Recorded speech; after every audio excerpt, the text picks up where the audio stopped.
Калың бейитти бет алган жалгыз аяк жол менен 3 аял келе жатышты. Бирөөнүн үстүндө шайы ала чапаны бар, жоолугу бош ийинде түшүп, аягында кепич, маасы, өңү саргайыңкы, жүдөңкү, ак жүзүнүн көркү кетип, көзүнүн алды карарган. Жашы 15-16 чамасында, сенделип, буту араң гана шилтөөгө келип, муңдуу жумшак көз жашы тыйылбай, үшкүрөгү ташчырат. Canım apa dur. Canım apa dur. Жетим тайлактай боздум. Жетим сиреп. Артыңда калган жалгызың келип жалоруп жаныңда олтурат апа кебай. Жалгызыңдын сөзүн ук. Аны ая. Жалгызың бүгүндөн баштап ата бабасы тааныбаган, бүтүн журттун бирөөнө башы байланганы, ага сатылганы жатат апа кебай. Андан куткар.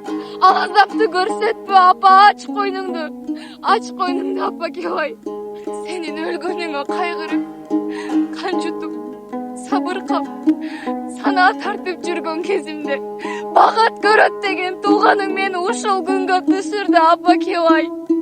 Мени бир жат кишиге сатып жиберип, сай сөөгүмдү сыздатты, мени зарлатты, мени муңдантты. Мага да өлүм керексинди. Бирок сага берген ажалды Кудайым мага ыраа көрбөдү апа кебай. Жасаган-ай, мунуң эмне?